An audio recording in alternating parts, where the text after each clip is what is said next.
with this one, traded for my first big win. Jonathan sank on the line tonight with a pack in hand and a story that bites.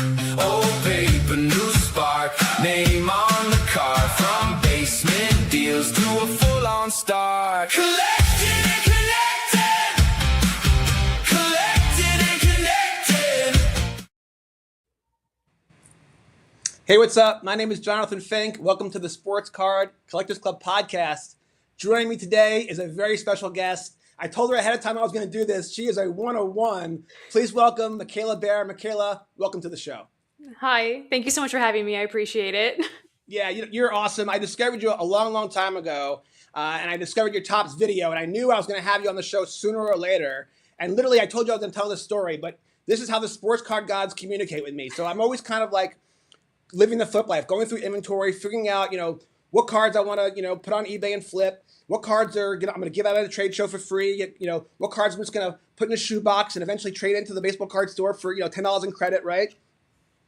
And I basically had booked out my show for the first 6 months, which is kind of really far in advance, okay? But then inevitably people's lives happen and people have to cancel and reschedule. And so a couple of openings popped up. And so I had this long list. As soon as I saw your Tops video, I knew I wanted to have you on the show. So I had you on the list. And this is literally how I knew it had to happen. First, I came across this card. Oh, nice. Okay. And then like an hour later, I came across this card. There you go. Then a day went by, I went to sleep. I'm thinking about, maybe I'll invite, this person, that person, whoever, and then I see the next day it was this card. And then an hour later, are you kidding me? It was this card. Oh man. Now, if you know, this is like my dream right now. Right, if you know the book and the movie Harry Potter, there's this epic scene where his aunt and uncle are he's living in the basement under the stairs, and he's the Hogwarts guys want to invite him, but they don't want him to get invited. They don't want him to know he's magical, and so the letters just keep coming, right? And it's inevitable until finally they're overflowing the house, and then eventually Harry gets the invitation. Of course, he goes to Hogwarts.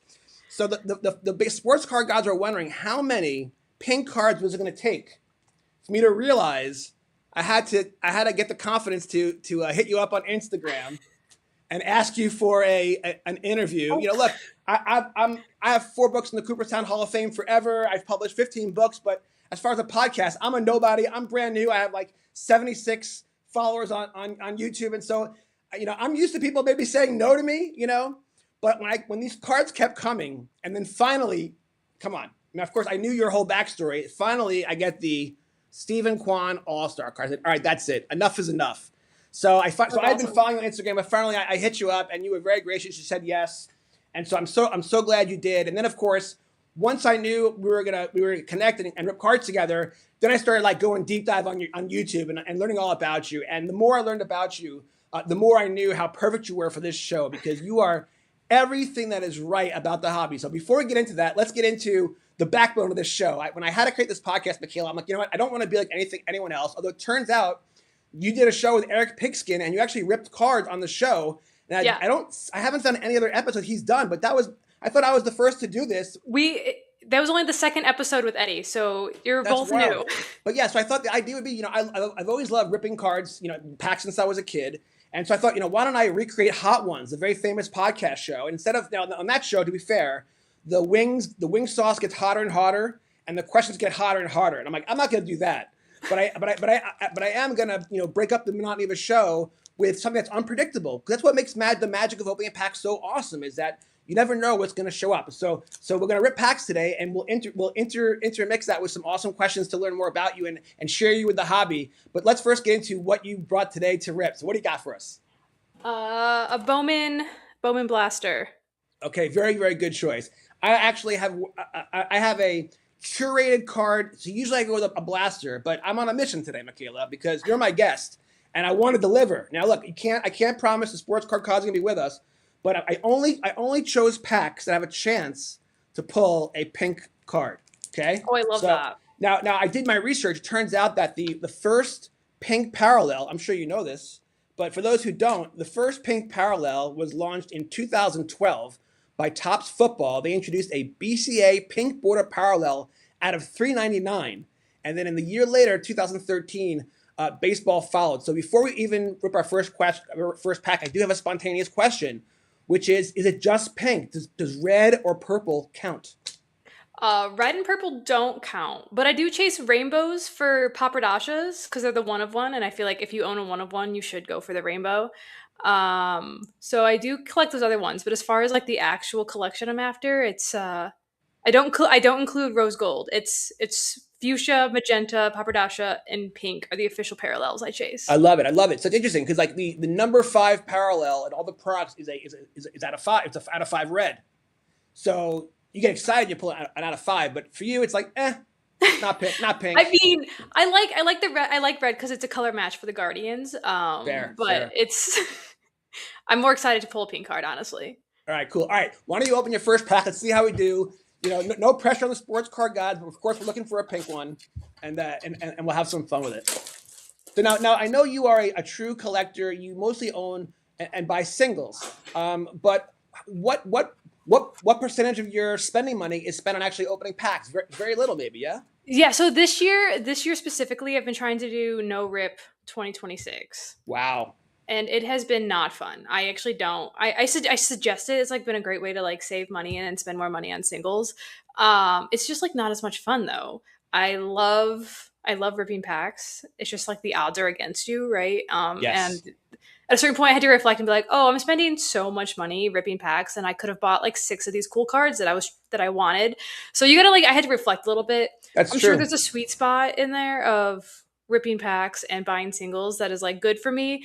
I haven't quite found it yet. So No Rip 2026 isn't going. It's been pretty successful. I haven't opened a single hobby box. You've made it till August, and this one you had to do for me, so the sports card guys will forgive you.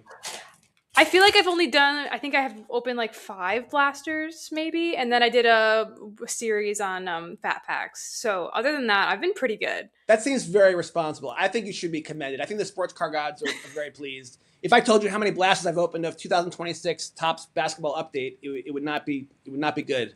It was actually, I've done it all online, so it's actually public. I ripped a lot. It's you know, but this is work for me. This is my job. This is a business expense. Come on. So I have fun with it. At least I tell my wife that when I teasingly tell her how much I spend on this stuff.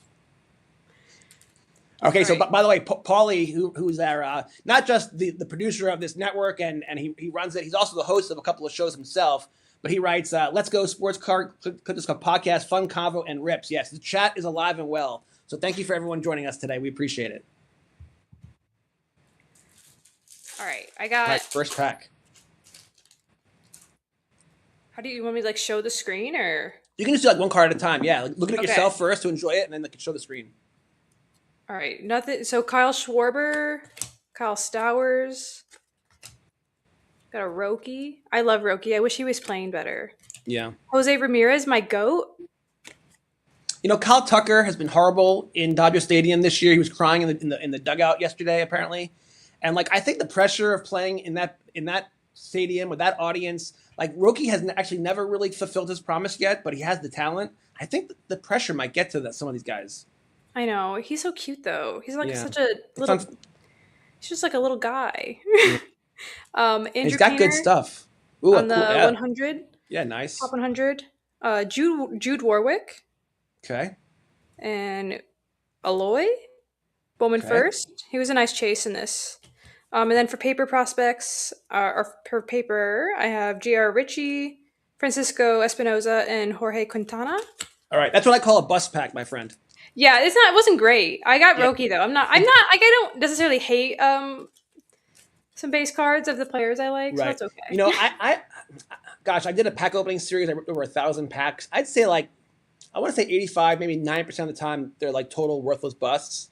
And then even out of the 10% where you like get some like dopamine satisfaction, like, wow, that was a good pack. The truth is probably only 2% of the time is actually anything truly valuable. Right. In the card. So I would argue you could argue that 95%, 98% of the time, it's like wasting your money, except for the fact that, you know, it's hard to quantify what is entertainment, you know, and people do DraftKings, people go out to dinner with their friends and they'll spend like, you know, if you live in like a big city, you spend like a lot of money at a dinner or even just a night out. And so like we all choose to spend our money in different ways. And like, I love ripping packs because it brings me back to my childhood and those innocent, awesome feelings, of like just pure wonder and whatever and bliss. And so I love it. And to me, it's like, well, I could have spent this money somewhere else. I probably would have, but it wasn't like I'm going to save it. I'm not gonna like, it was meant to be spent somehow, some way. And by the way, now that I'm doing it online, I'm sharing it with the community. It's like, it's not even just for myself. I'm doing it to share with others, I guess. But like, like financially, if I think you came to that interesting conclusion, because as much fun as it is to rip, if you're not going to get, even if sometimes you get a valuable card, but it's not the player, you didn't get your favorite player, and then, so you might as well just go buy the player you want. And then once you're doing that, well, then it's like, maybe I'll just go buy the numbered card of the player I want and the auto of the player I want. And then you're like, actually, when it all said and done, you're left with the cards you won because you bought them out at the show or on eBay. And all this stuff will wind up in the shoebox going to Jordan Neal over at the baseball card store in Overland Park, Kansas. Shout out to the boys over there. So like, I do get it. And I guess the truth is, if it wasn't for like the fact that this is how I enjoy the hobby, I always tell people, you don't rip for the investment purposes. It is no, it's just total pure entertainment for me. All right. Jackson Merrill paper. George Springer, he's had surprisingly one of the best playoff careers of all time. You'd be shocked to look at his numbers. Kyle Teal, paper rookie. Rookie cards of Bowman just don't seem to have any value in the market. Now, this is a guy I PC. I don't mean to upset you because I know he's really good and he plays for a team in your division. But Jack Caglione, my son and I watched play in college when he pitched and played first base for Florida because our neighbor is Dayton Moore, former GM of the Royals, and his son, Robert, he's playing AAA for the Phillies now. But we watched his whole come up. We went to watch him play at Arkansas many times, and some really great stories are in my books about him. And I didn't even realize it was Cags when I watched him as Cags. Nate was like, dude, oh, that's so cool. Yeah, that was. I'm like, oh, because he was. I do remember the Arkansas won that game, but he was impressive. Anyway, so I super collect him. So this for me is actually a really good hit, and that's the thing about collecting, right? This card is probably worth 50 cents on eBay. But I'm never gonna give it up. I'm gonna celebrate it. It's gonna go into glass, and it's gonna be in my PC forever. So there's a huge emphasis on spending money and making money, and that is a big part of the hobby, and it actually is an important part of the hobby. We can get into the economics of the hobby and why it's important, because you even need box breakers. Someone's got to open the product. It's like someone's got to rip the pack open for me to find this Cags card. But yeah, so definitely worthless in the marketplace, but really fun card to open. Kevin McGonigal, gosh, another division nemesis for you. He's gonna be he might win Rookie of the Year. We'll see. He's really good. He's really good. The contract he signed was insane, but when he signed it, I'm like, he might be worth it. So far they're right. Yeah, so far they're right. And they got another one coming. They haven't signed him to a 10-year deal yet, but he's controversial. But Max Clark, yeah, Mr. Bling Bling, I think he's very, very talented, and I think he could be a real problem for our division. See, I know you're an Indians fan, I'm a Royals fan, but we have this in common, which is like, we have common rivalries. I grew up like out in the middle of nowhere, but near Toledo Mud Hens were actually the closest baseball team. So my dad used to take us to. Oh, that's nice. My dad used to take us to Mud Hens games as a kid, so I am like slightly partial to the Tigers, but up until the last couple of years. Actually, you just tipped on something. So I've been editing a book called The Basketball Gods Are Real. It's part of my God is Real series, but this one's going to be kind of different than all my other ones. It kind of like, it's hard. At first I was like, yeah, I'm going to write the same book over and over again. It'll be like kind of like Chicken Soup for the Soul. And what a clever, easy way to write a book. But then I intended it to be formulaic, like Golf Gods and Hot Gods, like identical, just the material is different. But every book has a chapter about the traditions, about the rituals, the cathedrals, but like, so I thought it was clever and it was easy to kind of like mass produce. And then with this one, I was like, it doesn't feel right anymore. It's gotta be different, right? Mm-hmm. And so this is not about like trying to prove that the basketball gods are real. It's more about, well, why do people refer to the basketball gods? Why do people think that they're real? And is it really about the basketball gods, or is it about the people you're sharing these moments with? And I was thinking about writing that book, a lot of it came down to family, because a lot of the ways we learn about to love things is through family. And so in your interviews, you've mentioned your dad. And then I have this funny last question that I've saved, by the way, but it involves your grandpa. So like your grandpa taught your dad to love the game, and then he taught you to love the game. So it explains why you are so passionate, because when you grow up with something, like just because I love something doesn't mean my kids are going to like it. I have a daughter and I have a son, and they both don't love the same things as me. It's okay. We do find things we don't have in common, but you actually did enjoy and love what they also loved. So that really opened the pathway for you, and it explains where your fandom and your passion came from, is because you got to enjoy, like, you might not remember in the book I write about how you might not, like, when you think about like all those Cleveland, Indian, New York Yankee playoff games, right? You might not remember the scores, but you will remember who you were with Yeah. and the feeling of in most cases, heartbreak, right? A lot of times the Indians lost to the Yankees, those dreaded Yankees. But like, so it's really about, not really about baseball. It's really about the people you're enjoying these moments with, So that's kind of how I'm writing the book differently. But that really comes across in your story. And I love that, because for me, it's true. Like, my love of cards came from my dad, and I've passed on my love of sports to my son, my daughter, not so much. We have politics and other things, but yeah. So anyway, it's just interesting. So anyway, yeah. But my first pack was a bust, but spiritually, sentimentally, it was a win. Let me ask my first official question. I told you I had a couple of like topics, but I also told you that I would fly off the handle and go random. So I've done that so far. But one of the things I learned about you only recently was that you are a season ticket holder to the Cleveland Guardians. So I wanted to kind of drill deep in that, and I have lots of maybe layered questions, because for a brief moment in my life, when I first moved to Kansas City, my father-in-law was a season ticket holder of the Royals, 6th row behind the catcher. And the Royals were so bad, Mikayla, that he cannot give them away, let alone sell them. And so I was in business school. I had a really weird schedule. My wife was in law school. Her schedule was even weirder. So I went to a ton of games by myself because I had like free tickets always.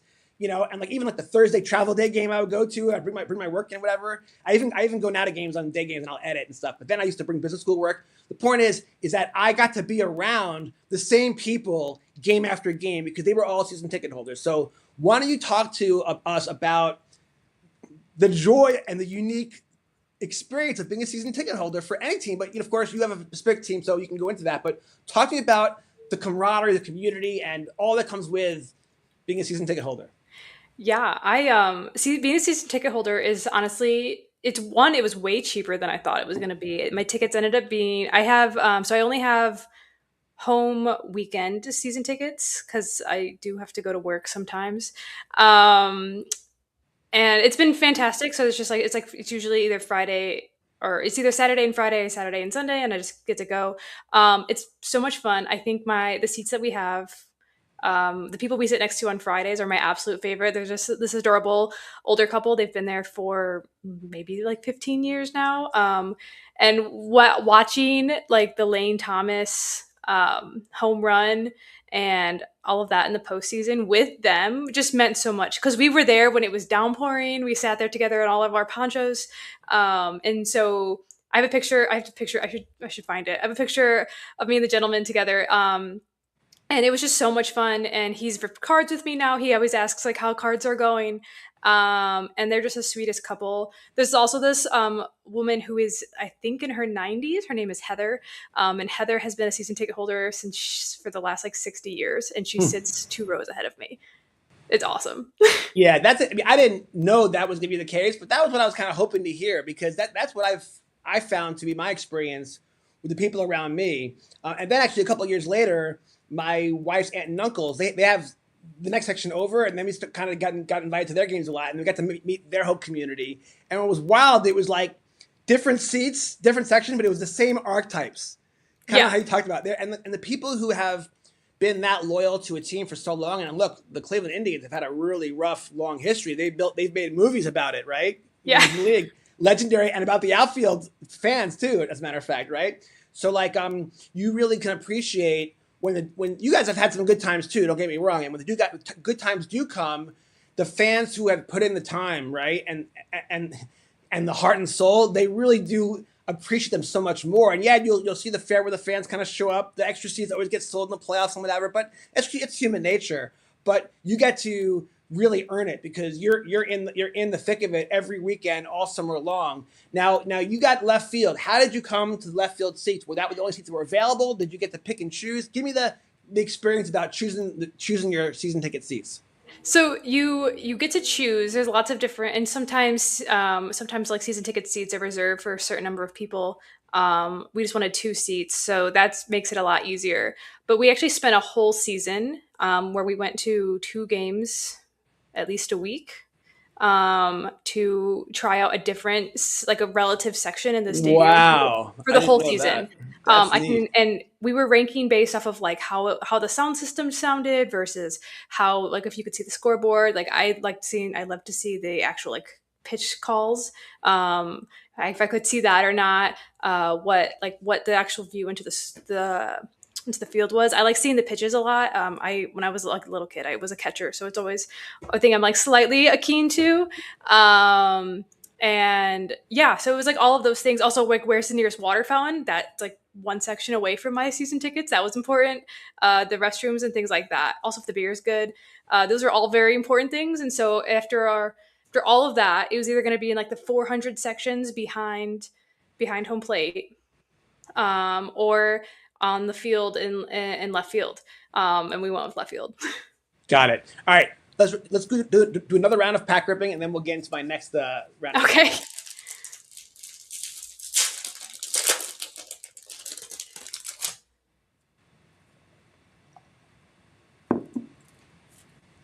All right, may the sports card gods be with you. I got a Sal Stewart rookie. That's legit. He's good at baseball. He's pretty good. Cole Young rookie. He's also good at baseball. Nice. That's back-to-back rookies for those keeping score at home. Ooh. Pete Crow Armstrong. It's just a base insert, but he is playing really, really well. So let's stop right there. Do you think he's going to win MVP this year over Ohtani? Can I just say I don't really like Pete Crow Armstrong? You know, he had that scandal with the lady in the outfield, and I then right after that, he went red hot. I know. I don't like that. What is that about? That is really it almost motivated him or something, right? I don't know. I don't know. Oh, I think he's a great baseball player. Ohtani's your number 3. You collect Ohtani, don't you? I do collect Ohtani, yeah. Right. So of course you're now you're really biased. Come on. Yeah, I am. No, I'm super biased, and I hate the Cubs. So as 2016 still hurts. So sorry to PCA. Braden Nett first, Theo Gillen, Hector Ramos. Nothing much for this one. Fair enough. So here's my take on the MVP. You know, there's been years when the Royals have been in last place and Bobby Witt's gone off, and everyone's like, he should be MVP. And I'm like, well, it's actually supposed to be, the definition of the award is the most valuable player. And if you take away Pete Crow Armstrong from the Cubs, what would that team be like this year? If you take away Ohtani from the Dodgers, what would that team be like? And I think that the truth is the Cubs would be a lot worse without Pete Crow Armstrong than the Dodgers would be without Ohtani, even though Ohtani is probably the best ever. But with that logic, Jose Ramirez should have won like 6 MVPs by now. I think you know what? I think Jose Ramirez, I don't follow his card market. I'm willing to bet he's one of the most underrated players, and then cards. I bet you his cards are so cheap, like his one-on-ones and stuff, because for some reason, you know what? He's so humble. He's quiet, right? He doesn't have a brash. It's not like Max Clark with the 3 necklaces. So his branding is so humble that he just hasn't had that cachet. But you're right, though. He has. I mean, look, I've watched his whole career, and he's always been through thick and thin, you know, an all-star. So you're right. He's very underrated, but he's one of those guys where, like, I wonder if the sports card market, for example, will ever give him the respect. It's like maybe not. They would have done it by now, right? No, I mean, and he's having a down. He's probably his worst season. He's been hurt. Yeah, we just love him a lot. His card market is super affordable. If you're into a future Hall of Famer and you want to collect future Hall of Famer cards, Jose Ramirez is probably a good bet. All right, so the sports card gods are giving us material tonight. Here's another controversial player. He's actually on my fantasy team, currently on the 15-day DL. A insert rookie card for Trey Yesavage. Here's, for those who don't know, here's why this guy is controversial. Maybe you know this story or not. But early in this season, apparently he was interviewed. Apparently, you know, like fans will mail players cards and write a nice letter and say, "Mr. Jones, would you please autograph this card for me?" And most players will do it. They'll sign the card and they'll mail it back. You know, it's like the veterans will actually, you know, you have to like maybe give money to like a charity before he'll sign it and send it back, whatever. And Trey Savage was like, I just throw the cards out. If you want my autos, go buy my on-card auto on eBay. And like millions of Blue Jay fans were like horrified. Like, dude, what are you? That's so sad. Like, what are you doing, bro? Like, even if it's true, you don't say right. it. So yeah, not gonna PC that. For a second, I thought it was Paul Skeens, but it's not. So let's talk about Paul Skeens for a minute. Well, first of all, he was seen in Florida or like on the beach with his girlfriend and Livy Dunn, and of course she's like totally ripped. She's just filmed Baywatch, like season one, Yeah. and people are giving him shit because he looked a little overweight, but like he's a pitcher, like Do you not but remember the career of Bartolo Colon? I mean, come on. How about Babe Ruth? Baseball Yeah. is known for people who have all shapes and sizes. But how about this though? Do you think he's playing hurt? His velo is now dramatically down, and I don't know if he's doing that to prolong longevity or if he's playing through an injury. What are your thoughts on that? I don't know. I feel like I don't watch the Pirates enough to know specifically. I've seen like the rumors that he's probably playing hurt. The reason I would be more akin to thinking he's playing hurt is just because he's been so dominant for so many years, and for it to be such like a substantial change, Yeah. you have to like you're just more inclined to think it's hurt, not that he's like changing his approach kind of thing.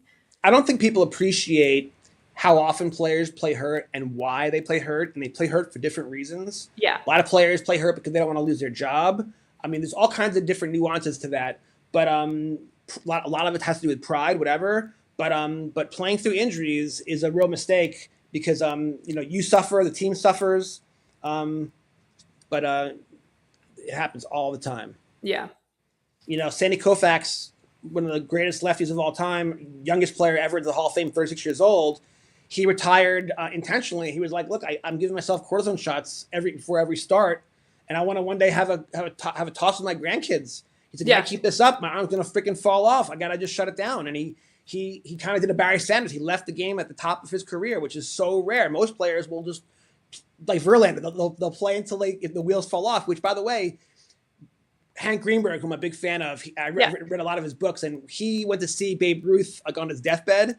And Babe Ruth's advice to Hank was, he's like, "You don't quit until they take the bat away from you. You play until it's over." Oh wow. Yeah. And so now when I think about that, like guys like Verlander, these guys who are like, it's like they're are they tarnishing their career? I don't think so. I think they love it so much. I respect them that they're gonna play literally until like they're playing in Mexico, and it's over.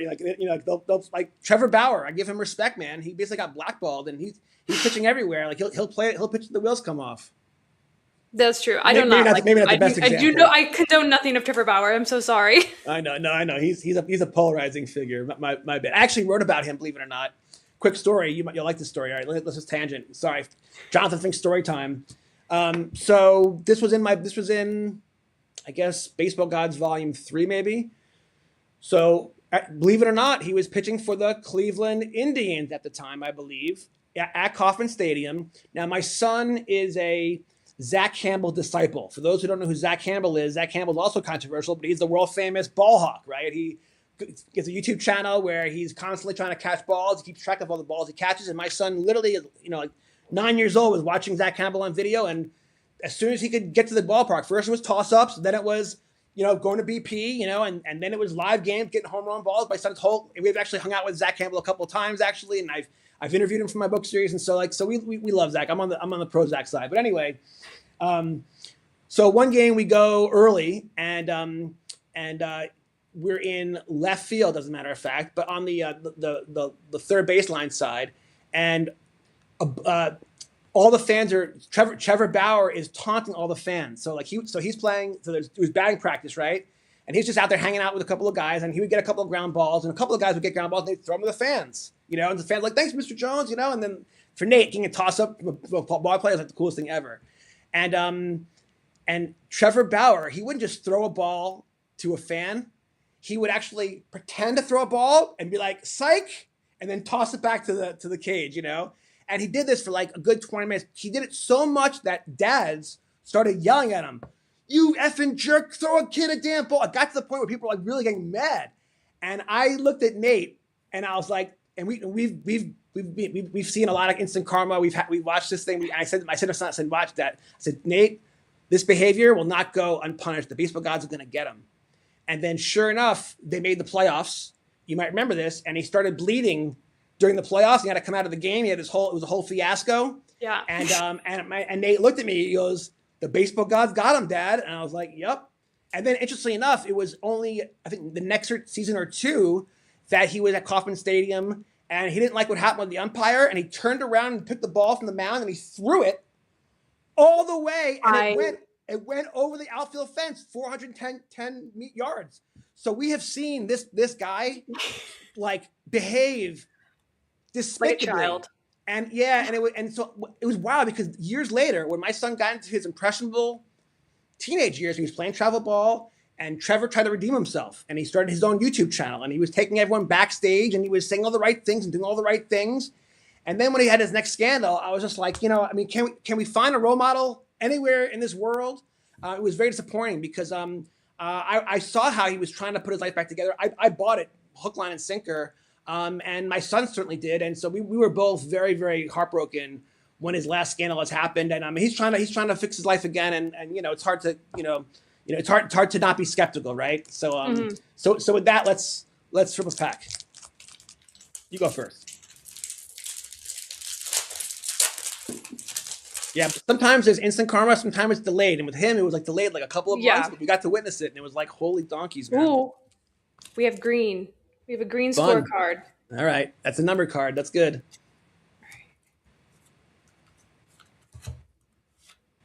Brady House, rookie out of 99. All right, very Those are the nice. scorecard papers. Those are cool. All right, that's the MVP of the rip so far. Well done. Yeah. And then nothing else, I don't think. All right. So as I open this pack, I'll start to intro my next question. So as I was getting close to this interview, I've been trying to like learn as much as I can about you, to kind of like be inspired with some fun questions. You might know this guy, Oh, yeah. Base DeLauder, rookie card from the Cleveland Guardians. Heck yeah. And I came across an interview that you did with a diehard fan of the Chicago White Sox, and it was a pure like talking baseball conversation. No sports cards. It was like baseball talk. And you both did a great job. I really enjoyed the interview, and it showed to me that I became aware of this girl because she's a card collector and she's a super collector, which I particularly find awesome.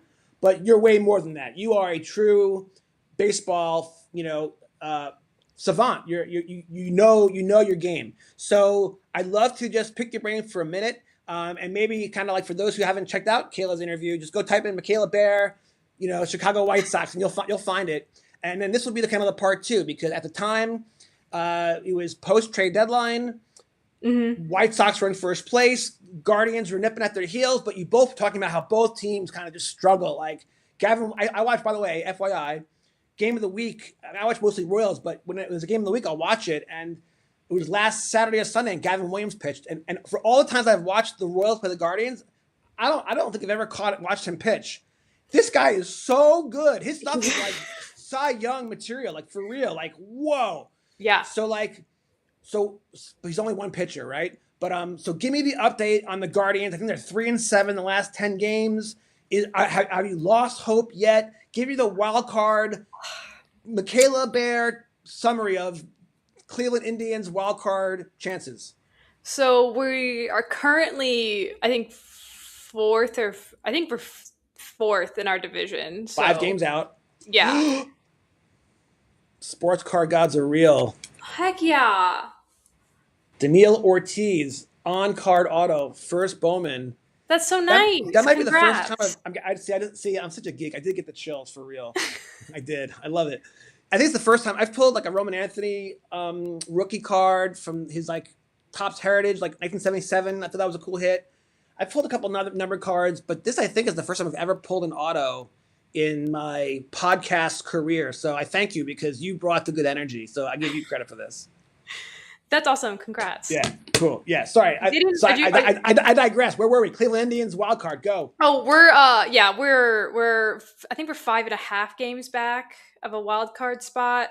But it's like there's like a big tie. I don't know how I feel about the Guardian. So the issue is like our pitchers consistently have been showing up. And like Joey Cantillo, who's one of my absolute favorites, he had like a rough patch and now he's playing a lot better. It's just like we don't hit. We leave so many players on. We leave so many left on base.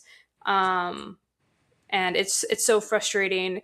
And I don't know. But I mean, we do, knock on wood, have an easy schedule upcoming. I do think if we go we win every series in the next like 4 series, we have a chance. But I mean, that's such a high expectation.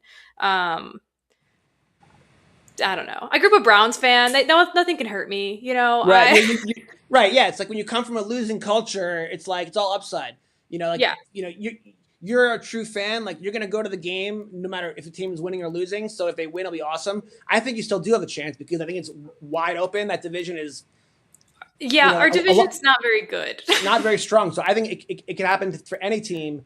But I'm so delusional. The Royals are like way out of it, but I'm like still watching games like maybe there's a chance. So if I'm feeling that way and we're like 13 and a half out, we're totally toast. We're cooked. There's no way. But you're still have a reason to be excited because you still are in it. There's plenty of baseball to go. And you know that the next 2 months or month and a half, some of those series are against guys in your division. So you take two or three, a lot can change. And then you know how fun it is when you get to that chance to go to the playoffs, to be part of the wild card format. I was actually at first a little hesitant. I don't like change very much, but now I do like it. I like the wild card because you want more people to want to love your product. And when your team has a chance, you want to go to the ballpark, you want to watch the game, you feel excited. And that feeling is what sports brings us. And that's awesome. It's a great feeling. So I'm envious of you because the Guardians are still in it. However, with the trade deadline, it didn't look to me like your GM was putting any chips down to make any moves that demonstrated they were going to try to, they're not going to give up anything valuable to kind of like rent the player for a year or two. They didn't really do very much, correct? They were kind of like stayed pat. Is that right? So I would actually argue this. It looks like nothing to like most teams, but what they did, so they got Joe Adell. Joe Adell. Joe Adell, he's been a great addition. I just watched an interview with him. He's such like a down to earth man. He didn't play football as a kid because he had epilepsy, so that's why he played baseball. And I was like, I love that. I'm a big fan. Foster Griffin is pitching today. I know I'm missing the game right now, but Foster Griffin is pitching today. Thank you. My bad. We should have rescheduled. I'm sure you're recording it right now. I know you. I'm gonna get updates. No worries. Who else did we get? Lowe from Nathaniel Lowe, maybe? I don't know. From the Reds, and he's our number one home run hitter now. So I would argue, and then we got Patrick Bailey earlier in the year, who we traded for. His nickname is Tugboat. I can't remember what his name is. I got news for you. Joe Adell, he's going to be awesome. He's still very young, and he's the kind of guy, he could hit 20 home runs, steal 20 bases, and also like his WAR will be off the charts because he's going to make so many plays in the outfield with his speed and diving ability. Did you see the highlights he made earlier this year where he saved like 3 home runs? He is a generational talent, and I feel like that is not. I kind of missed that. I knew he got traded. I forgot where he went. I didn't really remember he went to Cleveland. That might not help you enough this year, but going forward, if you can keep him, I think that's fantastic. Actually, yeah. I'm honestly, if they would have just gotten Joe, I would have been like completely shocked, and because that was probably like the biggest player we've traded for at a trade deadline in like years. And I'm still kind of shocked by it. And also, but the issue I think that the Guardians have a lot is they put a lot of weight on the character of a player. And so I do know that we've like said no to players in the past because they want a certain mentality, a certain type of character that comes. So Joe Adell has been just an absolute fantastic addition, and I'm so glad that he's a Guardian, and I'm a big fan. I want him to hit all the home runs and play well. He will. He's going to finish strong. I didn't know that Cleveland had a culture looking for certain type of players.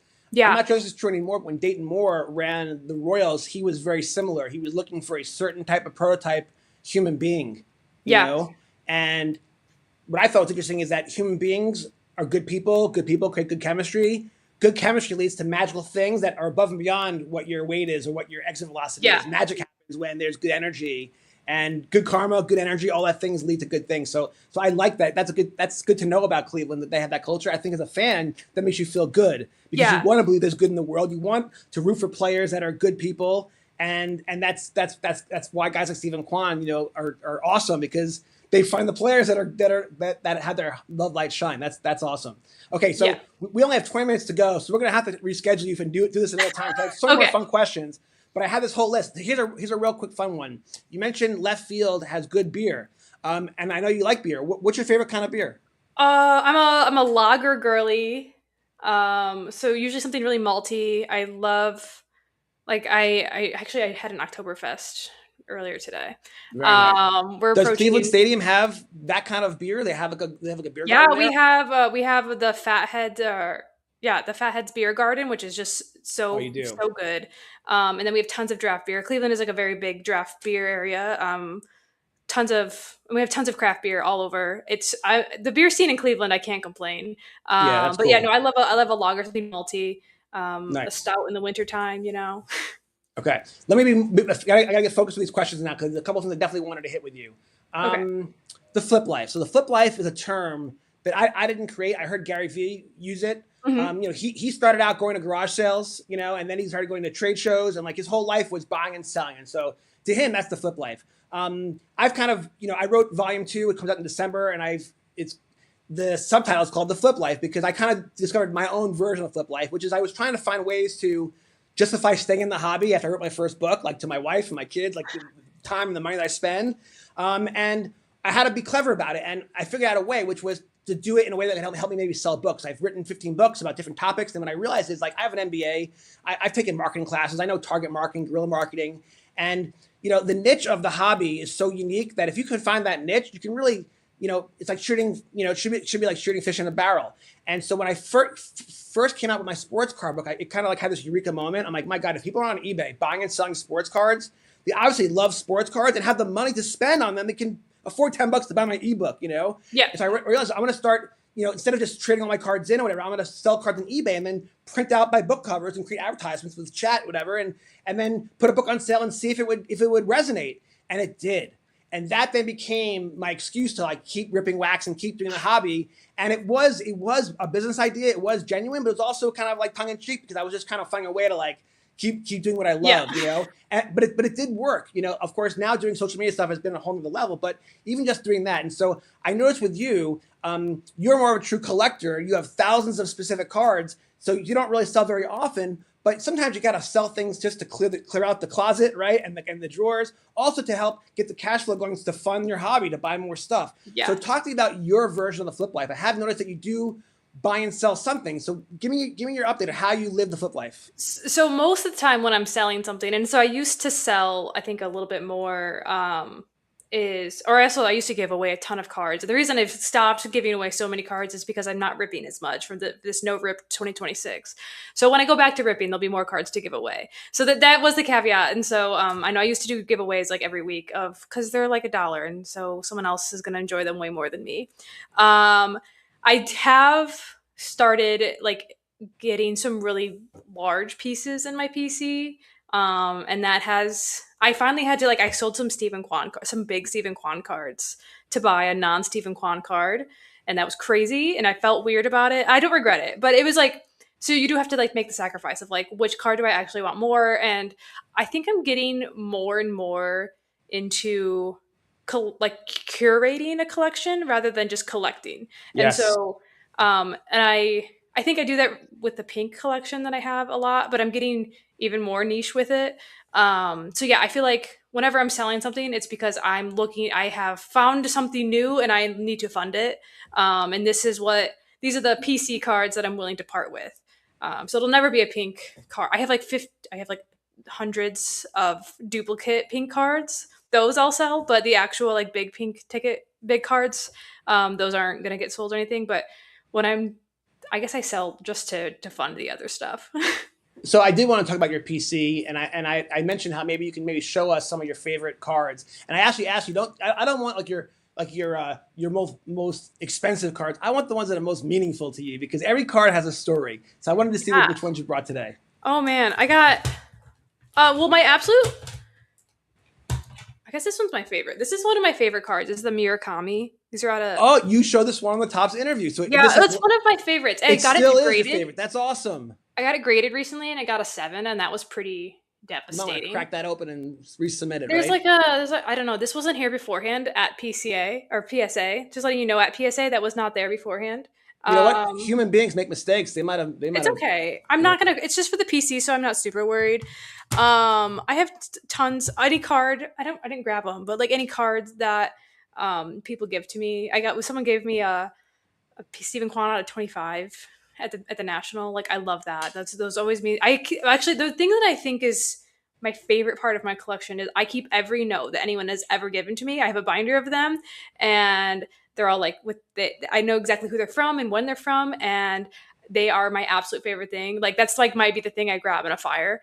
Like I'll leave the thousands of dollars of cards behind, and I would grab the notes of people just saying hi or thanking me or anything. It's just that means the most to me. That's why I collect in the first place, is because Okay, so this is actually a topic that I've been thinking about. I didn't write it down as one of my pre-listed topics, but you just tap into something. I've been very impressed with the love that people have for you. Okay, I have 5,000 followers on my Twitter account for Sports Card Collector Club. When I do a tweet, maybe I get like 1 or 2 likes, maybe a dozen. If it's really good. When you do a tweet, now they're very witty and they're very quick. Having watched enough videos of you, you're so authentic and true that maybe that's why. Maybe I'm giving you the answer. I have my own answer, but like people freaking love you, and like you get so many likes and so many comments. Where do you think that comes from? How do you think that's happened? Like it's really remarkable how people they freaking love you. I have no idea. I think I don't know. I'm still shocked. I recently I had a sticker that I made. My friend made a logo for me, and the number of people who wanted a sticker, I was shocked by. I had to like order more. And I was like, I'm not even like a company. I'm not like a seller. I'm not like selling stuff. Like I'm not marketing anything. I think there's a lot of negative things in the collecting world. There's way more positive than negative, and I like to think that hopefully I'm part of the positive. No, you are. That's definitely part of it. Yeah. I also think that I can just tell you why I find your stuff so fun. You're very witty. You're very charming, and you're very authentic.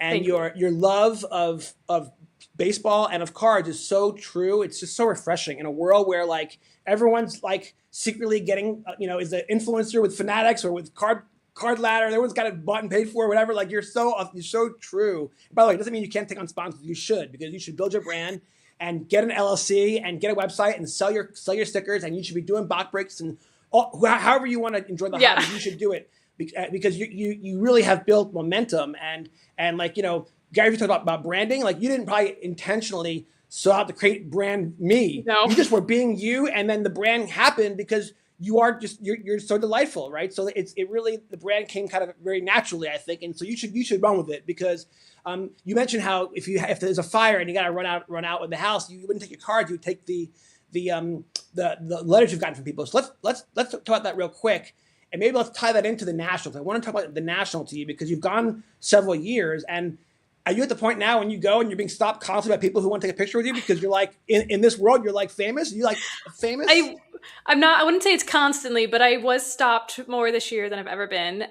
There were multiple people who I knew from Twitter. There are probably like 4 or 5 people who I really don't think we've ever interacted before. And because even when they would like send me the selfie that we took together on Twitter later on, I was like, oh, we've literally never interacted before. This is like a lot of times people are like, all right, I try to respond to every DM I get.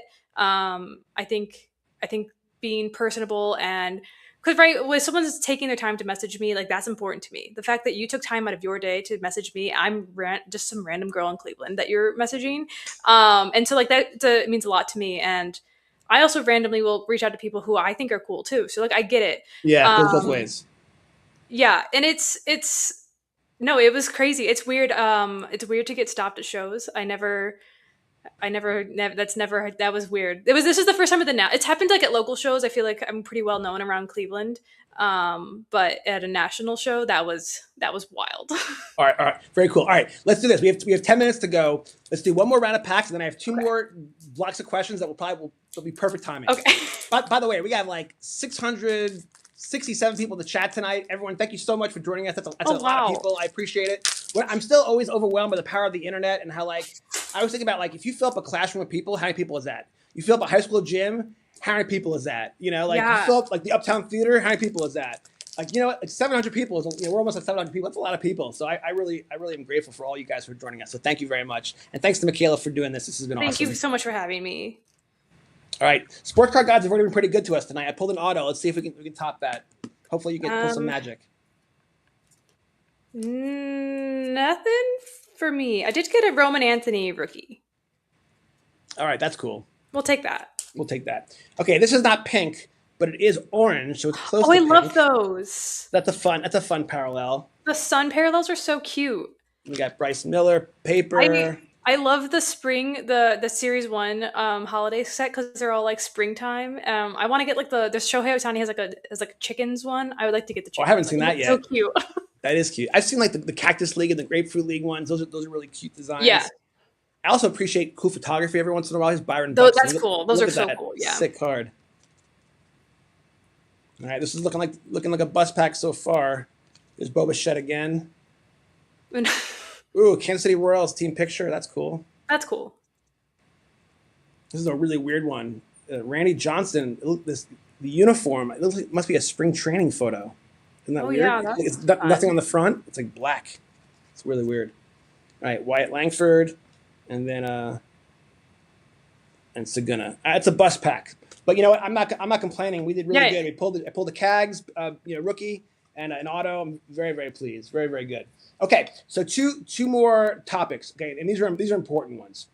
The first one's really important to me because when I wrote my first book, Sports Card Collectors Club Volume One, I talk about how I was out of the hobby for 30 years, and of course I invest for a living. I'm a financial advisor, and I've always loved alternative asset classes like gold and silver and cryptocurrencies and stuff like that, commodities. So when I got back in the hobby and I started realizing I discovered like Jeff Wilson, and he's got this app, Sports Card Collector. And it's all about tracking sports cards like they're stocks, and there's charts and graphs, and I'm like, what is going on here? And so the first natural instinct was like, I'm in. Let me become a sports card investor like Jeff Wilson, yeah. And so as I started doing it, I realized, this is a great book idea. Why don't I turn this into a book? And every time I create a new investment theme, write a chapter about it. So one chapter is like, how would Warren Buffett buy sports cards? How would a hedge fund do it? How would a day trader do it? And then I implement different chapters, and it was really fun to write. I was really enjoying it. Sometimes I made money, sometimes I lost, and I shared all the experiences. And then I had this pivotal moment in the story, which is basically it was a Royals game and it was a rain delay. And then during the rain delay, the Card Life television show comes on. And of course, I've now since been on that show, which is like the most, just as surreal as it was for you to be on the top show, right? It was for me to be on Yeah. Card Life. But the other reason the book is compelling because I could convert from an investor to a collector, having watched the show during the rain delay, and I'm watching Matt rip packs. I'm like, oh, I'm doing this all wrong. I shouldn't be trying to like buy Paul Skeens cards and get them graded and just sell them. I should be like building sets. And so the rest of the book is about me becoming a true collector again. And now that's kind of how I continue to go. And now I'm knee deep in collecting, and volume 3 is all about collecting and set building and all that fun stuff. And it's also about how you can enjoy this hobby, and you can do it low cost. It doesn't have to be expensive. But there's room in this hobby for everybody. Okay. And the speculators and the gamblers and the investors and the flippers, they all play a role, But what I want to do is really emphasize, the collecting aspect. And so to me, because right now the investors are riding a bull market, and when the tide pulls out, you find out who's not wearing a bathing suit. And if everyone starts losing money, those investors are going to go away. The collectors are here for life, And so, Mhm. so I want to be part of that team, right? And a super collector is even more than a collector because you are so hardcore that it's like, every day you have a mission in life. You literally have a mission. So I want to talk to you about the joy of super collecting because you have a few different collections that you super collect, but where did this obsession come from? Let's deep dive there, and how much fun is it? And I guess the question is like, how do you know when to end? And you kind of alluded to it because you actually have sold a few Stephen Kwan cards. And so I think you're in over 4,000, 5,000 cards now. Give me the update on it and talking about the joy of super collecting, but also, when does it become obsession, become an addiction? And when do you know when do you say enough is enough? So let's get into that Yeah. deep dive that for the next 5 minutes. Yeah. So super collecting is sometimes it's like super fun. It does feel like a little obsessive a lot of the time. I feel like especially because I have to chase so many one of ones. I regret if I were restarting. I don't know if I would choose pink to be the card that I chase. I did not know that papardashas existed when I started, and I think I would have done it differently. I do think I would have, yeah, because it's hard. It's hard to it's hard to like. I'm checking 6, 7 different apps multiple times a day. I'm trying to like. You want to be the one who catches it because when a one of one goes up, you got to be the one who snags it if it's a fair price. There's a couple Stephen Kwan cards that are listed for like $15,000. He's Stephen Kwan. I love him, but he plays for the Guardians. Yeah. Like we have to be realistic about who he is as a player. So it's like so it can be feel like pretty obsessive. Um, but it's also really fun and nothing. I guess that's why I also that was originally why I did the pink cards is because I assumed they were all going to be out of like $3.99 and $2.99, and they were going to be this is going to be like an easy, fun way to like build a cool collection that I looked at and I was proud of. And then it ended up being not that. And yeah, because I didn't like start. I'm a first generation collector. No one else in my family has ever collected before. Um, so it's been me just making mistakes on my own. I'm trying to get my dad into it, but he's more concerned with investing. I'm not an investor. I mean I work in cancer research. I know nothing about the market. It's not what I'm here for. But yeah, so like I have the other collection that I think I do like having. I also like having rules when I collect. I think that gives me peace of mind. Hmm. So like that's how I know for the Stephen Kwan's pink collection, rose gold does not count because that was a rule I set for myself. And I'm sure other people disagree that pink, they think like rose gold is pink, but I just don't think it is, so it's not for me. I also like I collect. I think I have every single Travis Bazana bubblegum card now. Um, here's here's his Bowman first auto Nice, beautiful. out of five. That That one, was pretty. this one took me forever to get, but like that. So anyway, so those are only for prospects and only for Bowman prospects. So he's officially a rookie this year, meaning he shouldn't have one. Maybe right? He should be done. He has seven total bubblegum cards. He should be done. So like that might be a finite collection, which Hmm. I like. I like it when there's rules. I like it when there's like the stopping end because otherwise it Right. becomes like where do you stop, right? And so I like to set rules for myself for that reason.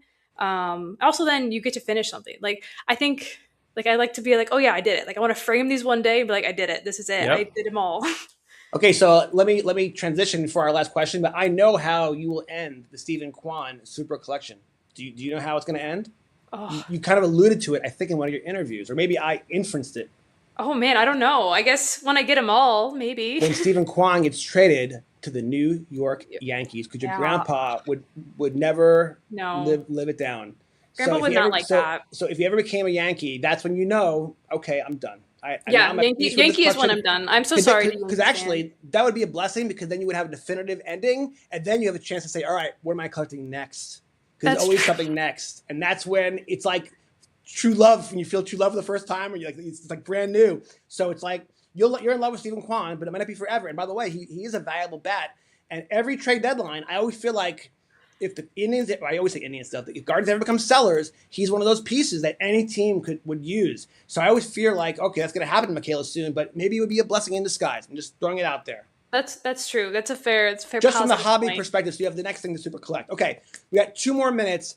A really important topic, which is girl power, girls in the hobby. You have been an absolute vanguard. I don't know who was first. Doesn't matter. I know Kayla Collect started doing trade nights, but you've done trade nights too. So like, talk to me about how successful have you been? How, have you plowed the way? You know, when you set the national this year, how many more young kids, young girls were holding those Zion cases compared to last year and the year before that? Are we having an impact? Are girls finally learning that it's cool to collect cards? It's okay to be a nerd like Jonathan Fink.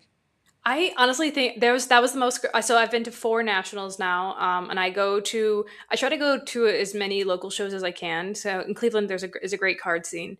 That was the most women and girls I've ever seen at a show, and I think there's so many trailblazers before me. Like I said, I kind of just fell into this, but there are so many incredible collectors out there, and I'm seeing more and more women show up at every show, and I think half of that, I think showing up is half the battle, right? um and shout out to Pokemon for constantly pushing the agenda and constantly showing Great that women can points. show up. i Yes. think I think the sports card industry does owe a lot of thanks Hmm. for what Pokemon has done, especially for women. I think it's created a space where you can show up and right, they're not worried about like looking like you don't fit in because there's tons of different people there from tons of different walks of life, and I think that has been so important. I I don't know. I'm just so proud of where the hobby, from where I've started, where I got called honey and doll at every table, and I wanted to flip every table, to where I now show up and they know I'm ready to deal. I'm going to be a legitimate card collector. I think just that in my own experience has been a huge growth. I just think showing up every single time, constantly making it known, like when someone says those things, like it's not appropriate, it's not acceptable. You would never say that to a gentleman. I'm not gonna put up with it. I think there's a fine line between, holding your own, and then also like you have to represent all the women around you. So no, I am so proud of where we're going. Where job's not done. We have so many more things we can be doing as women in the hobby, and I'm just so proud to be a part of it. Yeah, I guess I'll end with this. I saw that Kayla was on a national symposium talk all about the women in the hobby, and I don't know how they chose who to choose, but next year you'll be on that stage because you're definitely one of the pillars of this hobby, and I'll be there to witness it, because you're really doing God's work, because it's not about cards, it's about empowering human beings who happen to be women, right? Yeah. And so you're someone has to be the paving the way. And yes, there's lots of people blocking and tackling, but you're one of them. And whether you intended for this role or not, you have embraced the responsibility, and you're doing a great job. And I've enjoyed following your material and your content, and I'll be following you forever. And I look forward to walking down the aisle next year at the National and running to you, like, is that who I think it is? That's going to be a very special moment. So let me just wrap it up and say, Mikayla Bear, God bless you. Thank you so much for you, and just keep doing what you're doing. Thank you so much for having me. It was an absolute blast. I appreciate it. You take care, everyone. By the way, we finished with 900 people. That's a lot of. Oh, that's incredible. Thank you, everybody. God bless everyone. All right, you take care, everyone. Speak soon. Be well.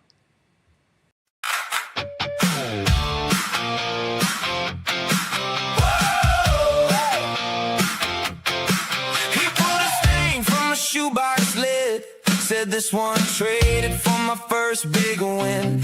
Jonathan sank on the line tonight with a pack in hand and a story that bites.